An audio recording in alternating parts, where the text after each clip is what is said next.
Forests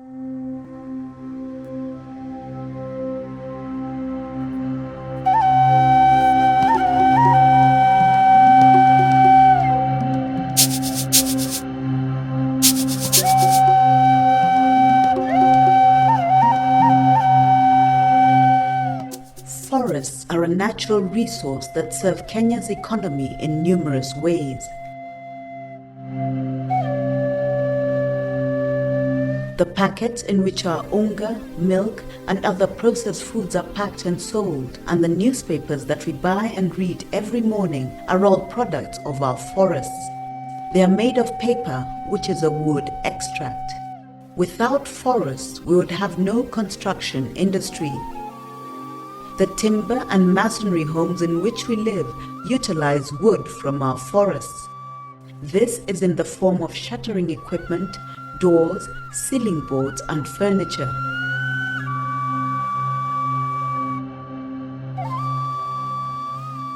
Electricity and telecommunication poles are products of our forests. It is hard to imagine a modern country like Kenya without electricity and a telephone network. Water, without which there would be no life as we know it, relies on a good tree cover to keep flowing and regenerating. All our major rivers rise from forested land.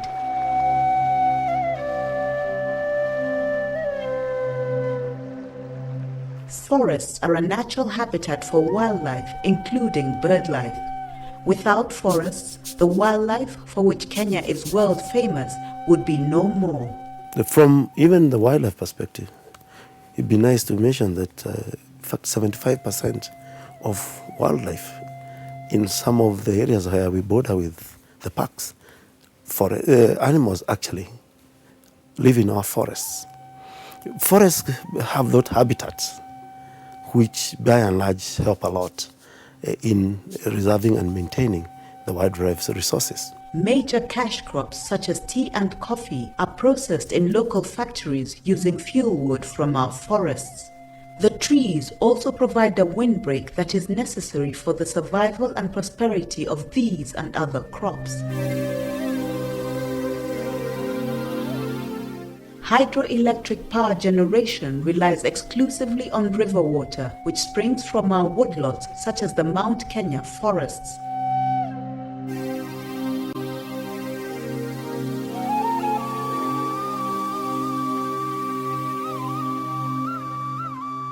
Fuel wood accounts for 70 to 75% of domestic energy usage in Kenyan homes. This wood is obtained from forests and farmland. Many families in rural Kenya cannot afford cooking gas and electricity. They depend on forests whose products, wood and charcoal, they use for heating and cooking.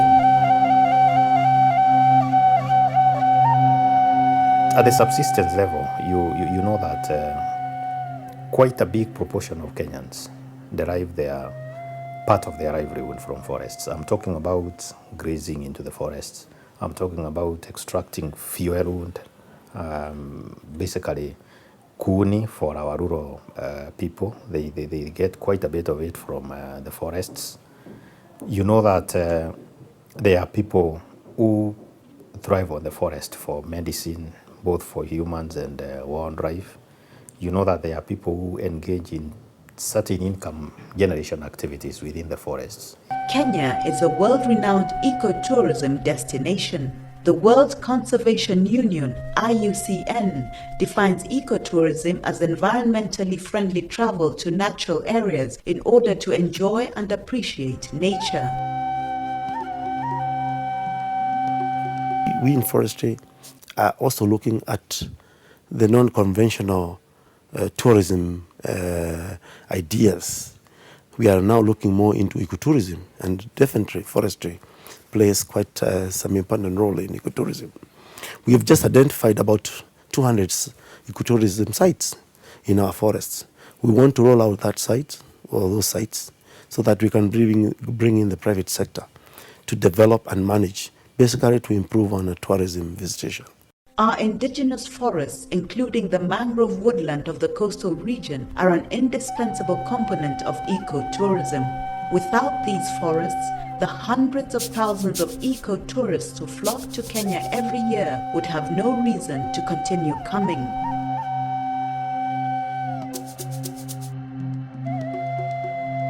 Our forests are also a source of herbal medicine.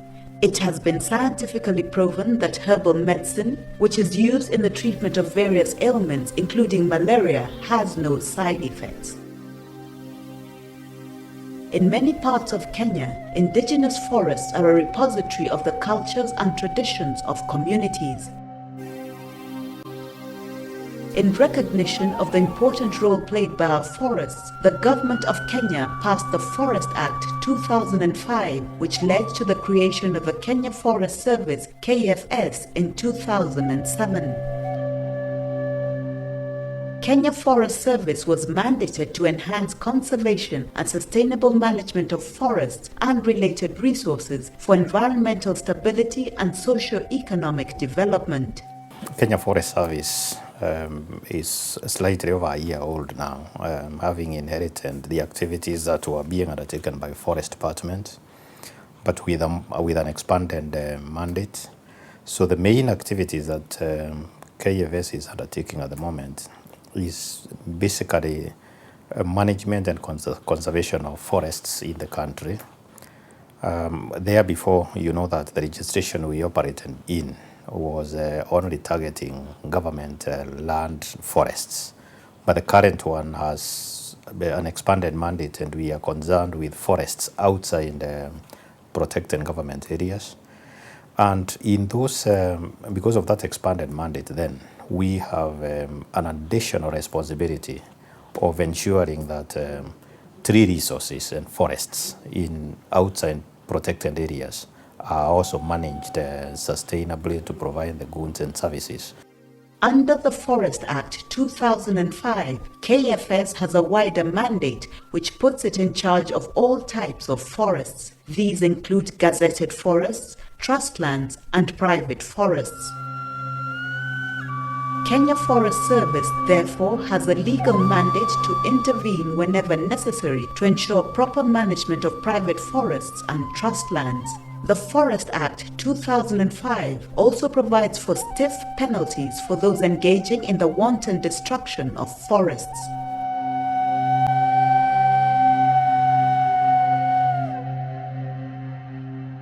The Forest Act 2005 also lays great emphasis on stakeholder participation in forest management.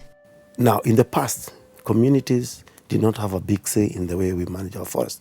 But now, through community forest associations and then through Forest Conservancy Committee, these are devolved structures, devolved governance structures within the Forest Act. The anticipation here is that this devolution of management responsibility will then make forests in the country be better managed. Forest conservation requires concerted efforts from all Kenyans, and for this reason, the Forest Act 2005 provides for the establishment of Forest Conservation Committees, FCC, within 10 conservancy areas. So the board has divided this country into 10, we are calling them forest conservation areas. It did that last year, and as management, we were able to send what we are now referring to as heads of conservancies in those areas. And for the future management of forestry, those are going to be the regions that we are going to be looking at. Forest Conservation Committees have 10 members, 4 who are nominated from the Community Forest Associations (CFA) operating in the conservancies. Currently, there are more than 230 registered community forest associations countrywide. Tunajihusisha na kuweka nasari za miti. Tangu tuanze, target yetu ni kuweka nasari ya miti, ili miti ikikua kwa nasari tunapeleka kwa upanzi. Mahali serikali imekubalia sisi tupande miti, mali ilimalizwa, turudisha miti, kurudisha msitu.